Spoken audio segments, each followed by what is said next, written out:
আগুনে হাত দিলে হাত পোড়ে, এটা তাদের জানিয়ে দিতে হবে। আমি যেখানেই থাকি, এই বাংলাদেশই আমার, এই দেশ আমার বাবা স্বাধীন করে দিয়ে গেছে। ইউনূসের একটা দোষ আছে, মানুষের কাজ চুরি করা। যেমন ক্ষমতা চুরি করেছে, ডাকাতি করে ক্ষমতা নিয়েছে, ওইভাবে কামচোর আমাদের করা কাজগুলিকে সব চুরি করে এই ইউনূস চোরা সেগুলি নিয়ে আবার স্বপ্ন দেখে। তার এক মাইক লাগানো আছে, তার প্রেস সেক্রেটারি বানিয়ে মিথ্যা কথা বলে জাতীয় আন্তর্জাতিকভাবে খুব দাম বাড়াতে চেষ্টা করে। জঙ্গিদের হাতে নিয়ে ইউনূস কিন্তু ক্ষমতা দখল করেছে। চারিদিকে যখন নির্বাচনের দাবি উঠছে, সে কিন্তু নির্বাচন করতে চাচ্ছে না। এত মানুষ মারা গেছে, কিভাবে নির্বাচন করবে? মানুষ মেরেছে, মানুষ তো হত্যা করেছে। এই আমাদের স্বরাষ্ট্র উপদেষ্টার ভাষায় তাদের প্রিয় পোড়া পান্ডা। অপকর্মগুলি তো তারাই করেছে, নিজেরাই মানুষ খুন করেছে। তারা কিন্তু নির্বাচন কথা বলে না। যে আইসিটি, ইন্টারন্যাশনাল ক্রাইম ট্রাইব্যুনাল, যেটা যুদ্ধ অপরাধীদের বিচারের জন্য করা, আজকে সেটাকে আবার এই অবৈধভাবে ক্ষমতা দখলকারী ইউনূস এক্সিকিউটিভ পাওয়ার দিয়ে সেখানে সংশোধনী এনে সেখানে মামলা দেওয়া হয়েছে। সেই মামলায় আমার বিরুদ্ধে তো প্রায় 450 মতো মামলা, তারপর অগণিত আওয়ামী লীগের নেতা কর্মীদের বিরুদ্ধে মামলা। সেখানে পুলিশ বাহিনী, সশস্ত্র বাহিনী কেউই রেহাই পাচ্ছে না, সবার বিরুদ্ধে মামলা, বিচারের নামে প্রহসন করা হচ্ছে। এবং কি দেখা গেল, যুদ্ধ অপরাধীদের বিচারে, যখন আমরা এই যুদ্ধ অপরাধীদের বিচার করেছি, সেই বিচারে ডিফেন্সের যারা ছিল, ডিফেন্স টিমের সাথে যে কাজ করেছে, সেই হয়ে গেছে এখন চিফ প্রসিকিউটর। আর যে দলটা নিষিদ্ধ ছিল, জিয়াউর রহমান, যাদেরকে সংবিধানের 12 অনুচ্ছেদ এবং 38 অনুচ্ছেদের অংশবিশেষ মার্শাল অর্ডিন্যান্সের মাধ্যমে সংশোধন করে এদেরকে রাজনীতি করার সুযোগ দিয়েছিল, সে জামায়াত ইসলামী, তাদেরই দলের লোক, তারাই হয়ে গেছে এই আইসিটির চেয়ারম্যান এবং চিফ প্রসিকিউটর। যারা যুদ্ধ অপরাধীদের পক্ষে ছিল, তারা যদি চিফ প্রসিকিউটর হয়, তো সে মামলার রায়তে এমনি জানা যায়। সেখানে কি ন্যায় বিচার হবে? আমরা কি ন্যায় বিচার পাবো? বাংলাদেশের জনগণ কি ন্যায় বিচার পাবে? তা তো পাবে না। এবং সেটা প্রমাণ আজকে আপনারা দেখেন, সেই একজন যুদ্ধ অপরাধী আজহার, সে তো সেই আল বদর বাহিনীর প্রধান ছিল রংপুরে। মেয়েদেরকে তুলে ধরে পাকিস্তানি হানাদার বাহিনীর কাছে তুলে দিত, এবং প্রেগনেন্ট মেয়ে, তাকে রেপ করে দিনের পর দিন রেপ করেছে। তার পেটের বাচ্চা তো নষ্ট হয়েছেই, তার জীবনটাই ধ্বংস করে দিয়েছিল। এবং এভাবে কয়েক শত মেয়েকে তারা সেনা ক্যাম্পে তুলে দেয়, এমনকি অনেকে গুলি করে হত্যা করে। এবং ওই অঞ্চলে, সেই নিশবেদগঞ্জ থেকে শুরু করে সারা অঞ্চলে মানুষকে তুলে ধরে গণহত্যা চালায়, মুক্তিযোদ্ধাদের গণহত্যা চালায়। এবং এর পুরোপুরি প্রমাণ রয়ে গেছে, এখন স্থানীয় লোকজন জানে আজহারের কুকীর্তির কথা, তা প্রমাণিত। অথচ সে সাজা পেয়েছিল, আজকে তাকে সেই সাজার থেকে মাফ করে দেওয়া হয়েছে এবং মুক্তি দেওয়া হয়েছে। অপরদিকে মুক্তিযোদ্ধাদের অপমান করা, তাদের গলায় জুতার মালা পরায়, শিক্ষকদের গলায় জুতার মালা পরায়, শিক্ষকদেরকে জোর করে পদত্যাগ করায়, মুক্তিযোদ্ধাদের অপমান করা হয়। আর যুদ্ধ অপরাধী, রেপিস্ট, যে পাশবিক অত্যাচার করেছে নারীদের উপর, এরা তখন এরকম বৃদ্ধ ছিল না, তারা তখন খুব যুবক ছিল। এটা সবার মনে রাখা উচিত। 53 বছর আগের কথা, তাদের বয়স তখন খুব অল্প, এবং তারাই আজকে তাদের গলায় ফুলের মালা দিয়ে বরণ করে নেওয়া হয়। কি অদ্ভুত দেশে আমরা বাস করি। আর যিনি আমাদের ডক্টর ইউনূস সাহেব, তারই বদলতে আজকে আন্তর্জাতিক যত সন্ত্রাসী জঙ্গি সংগঠনের সেই যে মূল হোতা এবং সেই যে বড় নেতা, এটা কিন্তু আজকে প্রমাণিত সত্য। অথচ মানুষকে, সারা বিশ্বকে সে বোকা বানিয়েছিল। যে গ্রামীণ ব্যাংক সরকারি টাকায় তৈরি করা, 6,000 টাকা বেতনে একটা এমডি পদে চাকরি করতো, তারপর সে হাজার হাজার কোটি টাকার মালিক কিভাবে হলো?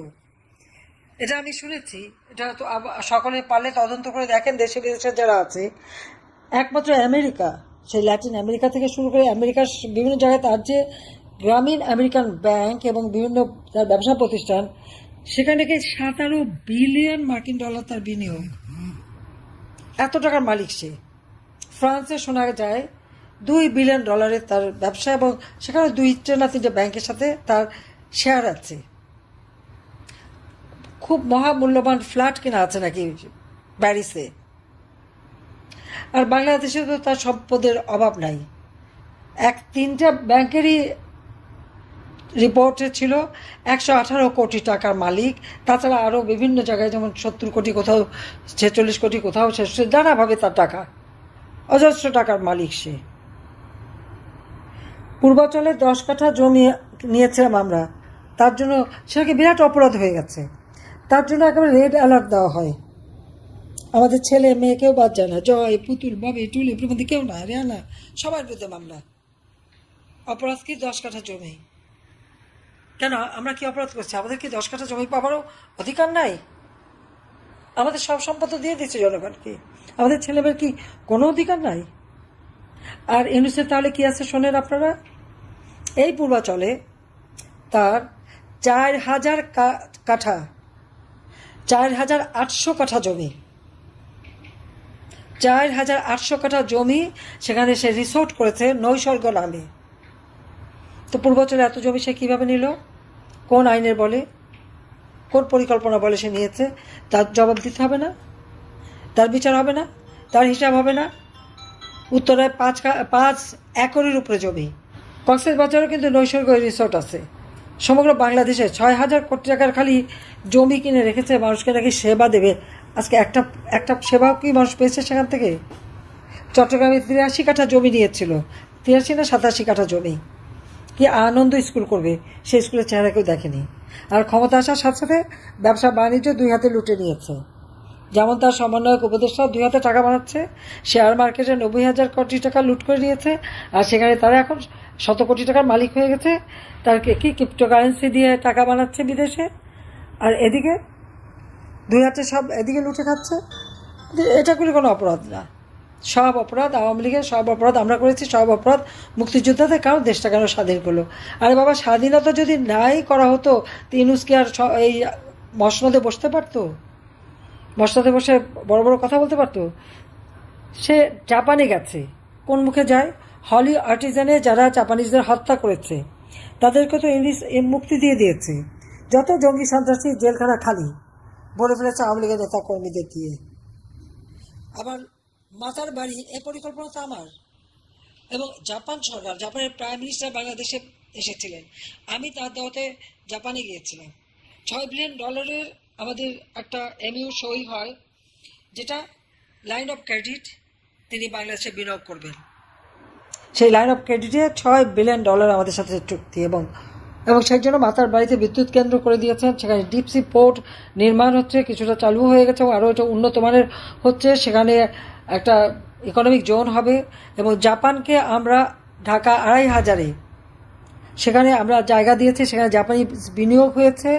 এবং কক্সবাজার, টেকনাফ, সাবরংয়ে সেখানেও তাদের একটা স্পেশাল ইকোনমিক জোন। এবং সেই সাথে সাথে আমাদের সি বিচ শুধুমাত্র মানে ফরেনারদের জন্য উন্নত মানের সি বিচ করে দেবে। আমাদের মহেশখালী দ্বীপের যে মাতার বাড়ি, সেখানে যেমন তারা ডেভেলপ করে দিচ্ছে, পাশাপাশি সোনাদিয়া দ্বীপে সেখানে ইকো ট্যুরিজম গড়ে উঠবে, সেই পরিকল্পনা রয়েছে জাপানের সাথে আমাদের। জাপানের সাথে আমাদের সেই সম্পর্ক রয়ে গেছে। এবং বিগ বি এই কর্মসূচির আওতায় ব্যাপকভাবে তারা এখানে বিনিয়োগে এসেছে। মেট্রো রেল জাপান করে দিয়েছে। কাজে এভাবে বিভিন্ন ডেভেলপমেন্ট ওয়ার্ক তারা করে দিচ্ছে জায়গার অর্থায়নে। আজকে আমি যে কাজগুলি করে যাচ্ছি অলরেডি চলমান, যেগুলি সম্পন্ন হচ্ছে বা হবে, এটা নাকি ইউনূস স্বপ্ন দেখেছে, করে ফেলেছে। স্বপ্ন দেখলো কোথায়, কখন? আর এই কাজগুলি তো আমি করেই দিয়েছি, ইতিমধ্যে কাজ করা হয়ে গেছে। তাহলে সে আবার স্বপ্ন দেখলো কী করে? ইংলিশের একটা দোষ আছে, মানুষের কাজ চুরি করা। যখন ক্ষমতা চুরি করেছি, ডাকাতি করে ক্ষমতা নিয়েছি, ওইভাবে কাজ চুরি করতে পারি। আমার করা সন্দ্বীপে আমরা যে করে দিলাম ফেরি সার্ভিস, 3-4 মাসের মধ্যে ফেরি সার্ভিস করে ফেললো। বলতে পারবে এই ফেরি সার্ভিস করার জন্য কী কী করা লাগে আর কত দিন সময় লাগে? একটা ফেরি যে সাগরে চলবে সেটা তো আলাদাভাবে তৈরি করতে হয়। ফেরিটা যেখানে ভিড়বে সে পন্টুনটাও আলাদাভাবে তৈরি করতে হয়। সে ব্যাপারে তো কোনো কাজ আছে? 7 উপদেষ্টা 7 কেচি নিয়ে 1 ফিতা কেটে 7 টুকরা করে উদ্বোধন করতে গেল।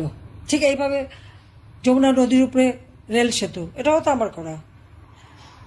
এই বরিশাল আপনারা ভেবে দেখেন তো, আগে যাতায়াত করতে কত সময় লাগতো, এখন 3 ঘন্টা থেকে 4 ঘন্টার মধ্যে ঢাকা আসতে পারেন। এখানে পদ্মা সেতুই শুধু না, তার আগে শিকারপুর, দ্বারিকা, গাবখান, কীর্তনখোলা, পায়রা নদীর উপর সব ব্রিজ কিন্তু আমার করে দেওয়া। প্রত্যেকটা সেতু আমরা কত নাম বলবো, সমস্ত সেতুগুলি এক এক করে করে রাস্তা করে দিয়েছি। এমনকি ভাঙ্গার থেকে রেল লাইন বরিশাল হয়ে ঝালকাঠি হয়ে একেবারে সেই মংলা বন্দর পর্যন্ত যাবে, সেটাও কিন্তু আমরা করে দিয়েছি। ইতিমধ্যে ঢাকা থেকে যশোর পর্যন্ত ফরিদপুর হয়ে রেল লাইন চালু হয়ে গেছে এবং সেটা একেবারে মংলা বন্দর পর্যন্ত প্রত্যেকটা নদী ব্রিজ করে রেল ব্রিজ করে রেল চালু করে দিয়েছে এবং সেখানে হাইওয়ে করা 6 লেন বিশিষ্ট হাইওয়ে হবে, যেটা ঢাকা থেকে একেবারে বরিশাল হয়ে মংলা বন্দর পর্যন্ত যাবে। সে পরিকল্পনাও কিন্তু আমাদের করা আছে। প্রত্যেকটা পরিকল্পনা আমি নিজে করে দিয়ে এসেছি। কাজ হয়তো সবগুলি শুরু করতে পারিনি এখনো, কিন্তু শুরু করার কথা ছিল। আমাদের করা কাজগুলিকে সব চুরি করে এই ইনু চোরা সেগুলি নিয়ে আবার স্বপ্ন দেখে। তার এক মাইক লাগানো আছে, তার প্রেস সেক্রেটারি বানিয়ে বানিয়ে মিথ্যে কথা বলে জাতীয় আন্তর্জাতিকভাবে খুব দাম বাড়াতে চেষ্টা করে। কাজে এর হাত থেকে দেশকে রক্ষা করতে হবে এবং তার জন্য সকলকে ঐক্যবদ্ধ হতে হবে। তবে আমি আপনাদের সেটি আহ্বান করব যে এভাবে বসে থাকে না। আজকে জেলখানা থেকে কোর্টে নেওয়ার সময় আমাদের নেতাকর্মীদের মারে, আর আপনার দাঁড়িয়ে দাঁড়িয়ে দেখবেন। কেন দাঁড়িয়ে দেখবেন? এখন থেকে যাকে যখনই নেওয়া হবে সেখানে লোক দাঁড়িয়ে থাকবে। যারা মারতে আসবে তাদের উপযুক্ত শিক্ষা দিয়ে দেবেন। উপযুক্ত শিক্ষা দিতে হবে, বাধা দিতে হবে। গেরিলা যুদ্ধ করে বাংলাদেশ স্বাধীন হয়েছে। কাজে যেভাবে পারেন এদেরকে শিক্ষা দেন, এটাই আমার নির্দেশ। আগে এই শিক্ষাটাই তাদের দিতে হবে। আগুনে হাত দিলে হাত পড়ে, এটা তাদের জানিয়ে দিতে হবে। মানুষ খুন করলে নিজেরও জীবন বিপন্ন হয়, এটা তাদের শিক্ষা দিতে হবে। এর থেকে আর কত বলবো? শুধু নির্দেশ চাইলে হবে না। আপনার ঘর পূর্বে আর আপনি নির্দেশে বসে থাকবেন যে আপনি তাদের প্রতিকার করবেন না বা তাদের বিরুদ্ধে ব্যবস্থা নেবেন, এটা তো হয় না। যে যেভাবে পারবেন প্রতিকার করতে হবে সেভাবেই করবেন, সেটাই আমার নির্দেশ হিসেবে মেনে নেবেন। আমি তো আছি আপনাদের সাথে, যখন যেটা লাগবে আমি তো দেখব। আমি যেখানেই থাকি এই বাংলাদেশই আমার, এই দেশ আমার বাবা স্বাধীন করে দিয়ে গেছে।